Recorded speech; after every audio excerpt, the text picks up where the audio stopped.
Hello and good morning, Tiffany. How are you doing today?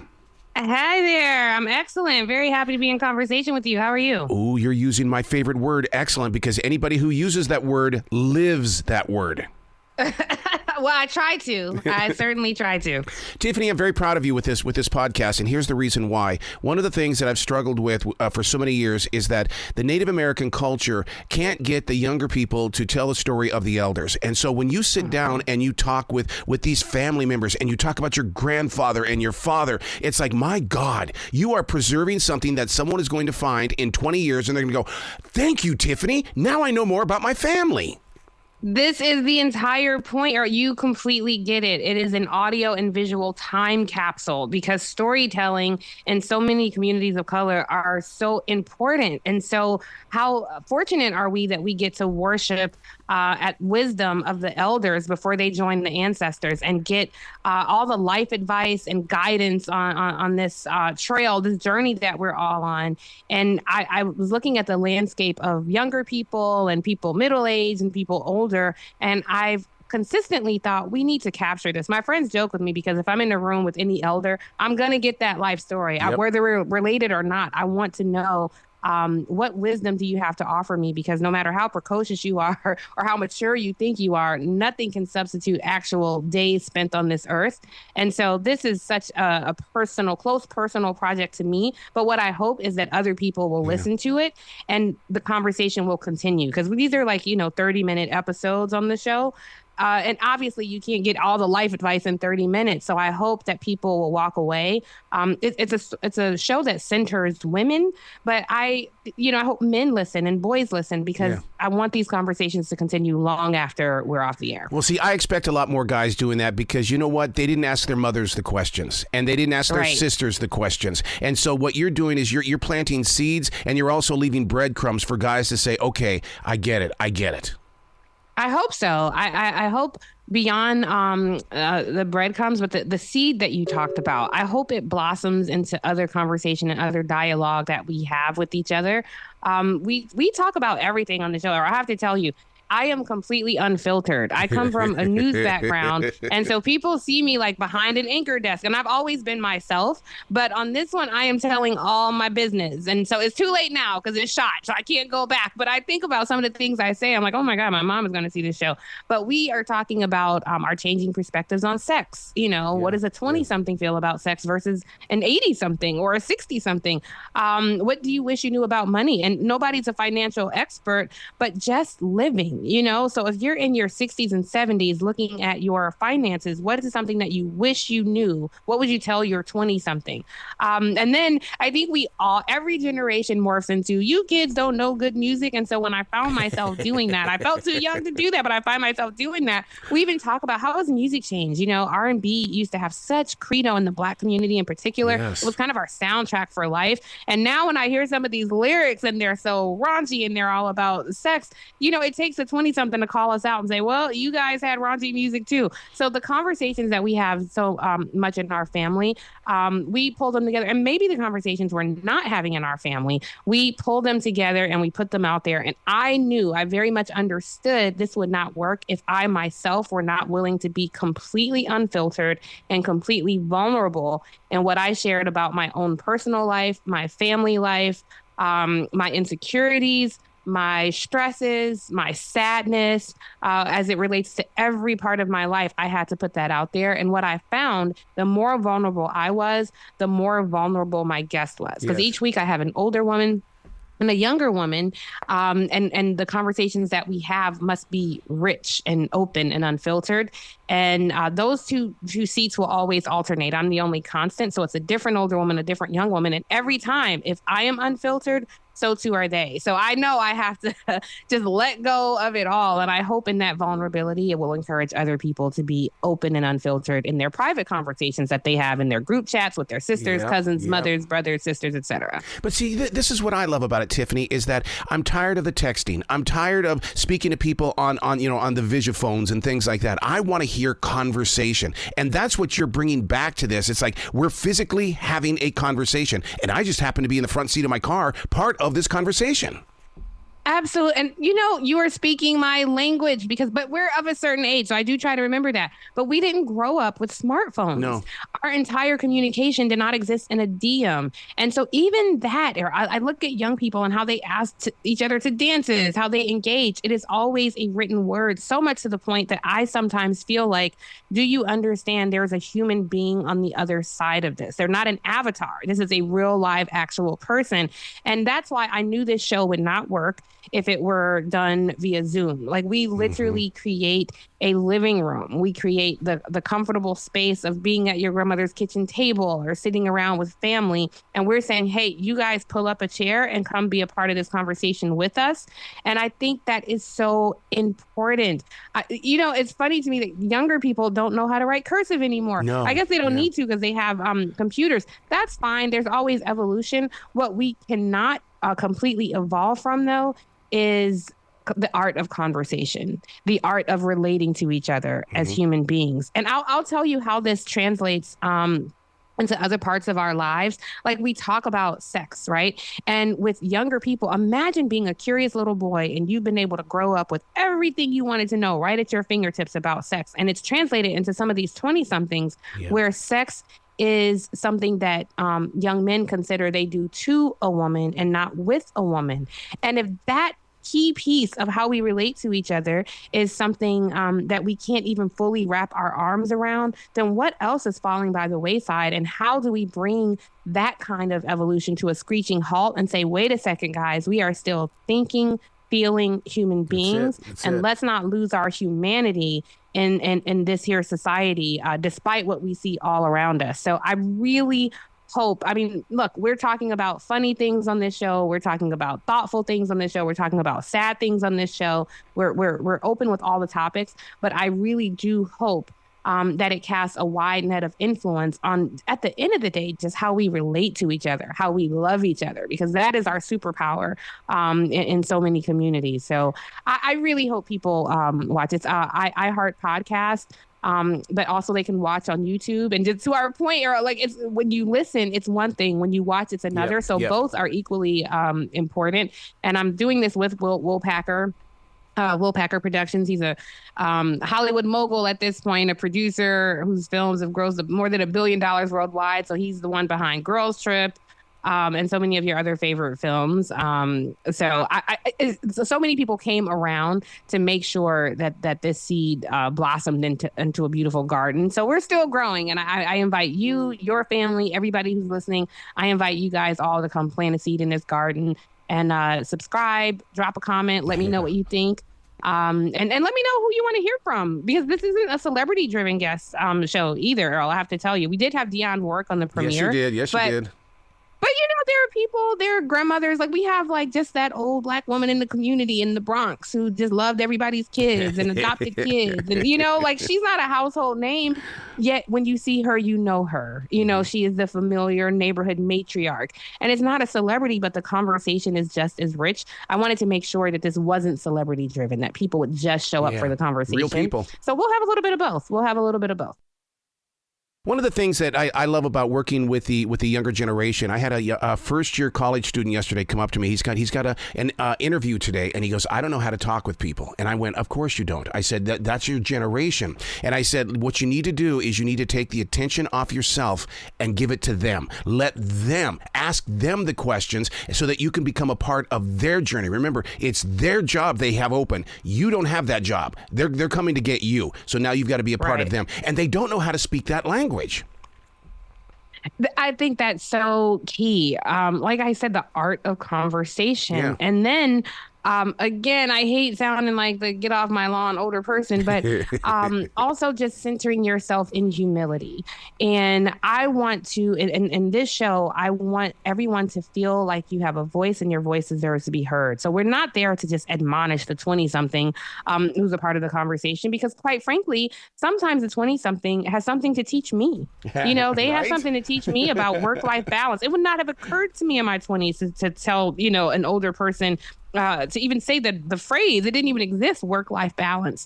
But there is something, it's not a badge of honor to work 18 hours a day for 30 years, and wait till you're in your 50s or 60s to live life. So I do listen to them and hear from them. And I think their perspectives are important.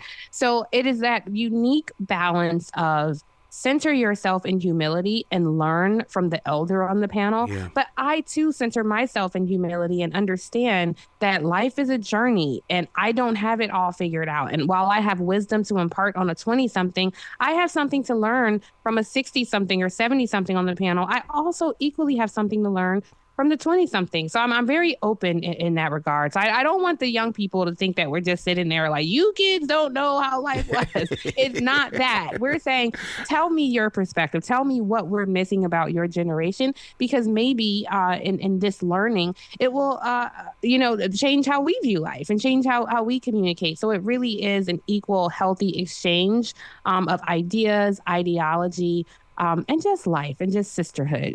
There's something that happens. I don't know how it is with men. I'd throw this question back to you, actually. When women are at a table, there is magic. There is a spirit of sisterhood immediately. If one man pulls up a seat at that table, the dynamic shifts. Not necessarily like, ew, get out of here. But it's known that, our counterpart is here. And in this, we are just women, and there's a level of comfortability that produces from that. Is it the same with men? If it's a table full of men and I come pull my chair up, does the dynamic change? And if so, for the better or for the worse? Oh, I'll tell you what happened. You're absolutely right, because then they think that the openness is gone. Then this way they kind of clam up just a little bit. But I have the courage to say, listen, I'm one of you. Okay, we all work together. We're all a family together. Whatever the conversation is, if you were out there in the fields of Montana, what would you use as your words? And I said, that's what we have to do as this circle, because it's going to make us tighter when we use our own street speak. And I'm happy to hear you say that. I think that's very true. And it's just as it's important for us to have our spaces, it's also important for men to have their spaces to talk. For this, though, I would say to the men listening, you get to eavesdrop on unfiltered conversation by these women and hopefully learn from it. I think everybody on Instagram these days is some sort of relationship expert. I'm exhausted with it. Some of these posts of like, don't let these random who knows who you are people talk you out of accountability and relationships. So we don't focus all of our shows on man-woman relations, but we do with some. But we also talk about mommy issues and our relationship with our mothers and our daughters. Yes. And so I hope men also listen to this. You don't have to be a member of this community to get something out of it. So I hope everybody pulls up a seat to this table and just learn. And honestly, even if you're not a Black woman, there's still something you can learn from it, because we are more alike than we are different. And you might have some curiosity about your fellow countrymen and say, wow, this is something that is credo in this community, but this is also credo in my specific household. Yeah. And I want to know more about this conversation. So I really hope people will subscribe, download. I am supposed to not look at comments, but I'm going to tell you something that my agent and team probably don't want to hear. I look at every comment. I don't care if it's 1,500 comments. I'll sit there and read them all. So it really is an interactive conversation, because I want people to be a part of it. I've made it a part of my path that when I'm in a grocery store and I see a grown man with their children shopping with the girls or even the little guys, I make it a point to go up to them and thank them, because I didn't have that as a child. My father never took me to a grocery store, because I think that the landscape for men is changing. So maybe one time, how about a stay-at-home father who's taking care of his kids have a conversation with other mothers?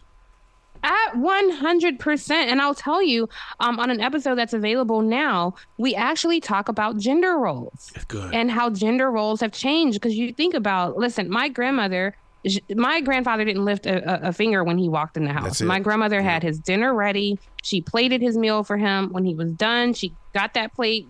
Kitchen was clean. Put the little nightlight on in the kitchen, the dish towel over the sink. That meant kitchen closed for business. Now women are working. It takes a 2-income household sometimes when you're raising children. Sometimes women are out earning their counterparts. They cannot be this, amalgam of June Cleaver and Claire Huxtable all into one. Like, they have to be breadwinners and also do child rearing. And sometimes men have to pick up in areas where previously they didn't in other generations. Sometimes men are the ones cooking the dinners. Sometimes men are staying home, taking care of their children, to your point. So I think that is such an important conversation as well. And hearing from women who did that. And maybe some of those women feel like, well, we didn't have a choice. Like we were growing up in the 60s and 70s, and we did not have the option to work. But in all transparency, I will tell you, in different points in my career, when I was exhausted and working those 18-hour days, I would on occasion think, who the hell were these loudmouth feminists talking about let us go to work? Put me in the kitchen and let me cook a meal and take care of somebody's kids. This career was my backup plan. But honestly, I'm so thrilled with the way life worked out, because this is truly my calling. It's truly the place where I feel the most at home. Having these types of conversations. So I'm actually very, very happy with the journey that life has set me on now. I'm at that generation where my mother was the one that cooked for my father. And I think the reason why my marriage has lasted 32 years is because I remind my wife, you're not my mom. We're going to work on this together. Wow. We're going to clean the house together. We're going to do everything together. And right there in the very beginning, I was always accused of being codependent. No, I wasn't. I just didn't want her to be my mother. Wow. Well, can I ask you a question? Yeah. Forgive me, because I'm an interviewer as well. This is your show. But can you tell me what was the most challenging time in your marriage, and what was the best time in your marriage? Understanding that being Arrow on the radio is not Arrow at home. And I had to create the two separate personalities, because she loved the guy at home, the guy on the radio, she supported him. And so the two different lifestyles, I had to learn how to deal. I had to like myself. And because I didn't, I was in love with Arrow. Arrow was having fun on the radio, but the guy at home, what are you doing, dude? Do something. Wow. Yeah. I completely get that. And I'll tell you, based on your answer, we have a lot of conversations about self-love. We had Madam Royalty, Dionne Warwick, on the show, and we talked about the dynamic between men and women. And she said, well, first you have to love yourself. Yes. Which sounds like an easy thing. If you ask me now, do you love yourself? Yeah, of course I love myself. But when you look at your behaviors and you say, is this the behavior? Does a person who loves themselves stay in an environment where they are not welcome or valued? And then it becomes a little more complicated of an answer, right? And I've certainly done that in relationships and personal relationships, professional relationships, job environments. I was staying in a place where I wasn't valued. And so loving yourself is taking down bricks and sometimes rebuilding yourself brick by brick. I will let you in on a little secret. This was really my genius way to have therapy for free. I'm sitting there talking about all my issues, and I get to hear different perspectives. Yep. I just happen to do it in front of an audience. Oh my God. It really is open. That's the reason why when they'll write me a letter saying, hey, do you want to talk to such and such psychologist about his latest book? Yes, I do. Yes, I do. About his book and some other things. That's absolutely. Right. Where can people go to find out more about what you're doing, Tiffany? Because you talk about your broadcasting career. There's more than just a podcast in your life. Yes, so they can follow me on all my socials. My handle is at Tiffany D. Cross. I joke and tell people the D stands for dime piece, but it's at Tiffany D. Cross is my middle initial. And they can find this podcast on YouTube at Across Gen Podcast, also on iHeart Podcast or wherever you get your podcast, and it's called Across Gen Podcast. And I'm very interactive with my viewers and audience, always have been. So I really invite people to join, be part of this conversation. And I'm not so inaccessible. I like having an interactive conversation. And I love talking to you this morning. So this has been really, really amazing. So thank you so much. I've been thrilled. This has been a little piece of therapy and relationship guidance, too, with what you talk about your marriage. So thanks for being so open with me as well. Absolutely. One final question for a younger person you're going to invite. And I would love to hear what the elder would say. How are you going to survive with no TikTok? Oh, listen, that is a whole conversation. We've been having this conversation about social media. I wonder what would happen if all of it went away. Yeah. The challenge with that is social media has democratized who has a voice. And so many communities of color have been summarily dismissed when it comes to mainstream media. And so I do worry about that. But for just in the very narrow perspective of how will you survive and how will you communicate, I think that part is a good thing because it forces you to relate to other people. Yep. I do, however, understand the other side of that challenge, which is it's revenue generating for some people. And again, it's given some people a platform and voice where they would not otherwise have one. So that's quite the quagmire that I cannot solve in the next 30 seconds. I'm not that brilliant, unfortunately. Well, you be brilliant today, okay? Thank you. Thank you so much. This has really been a great conversation. Thanks so much for having me on your show. I really appreciate it.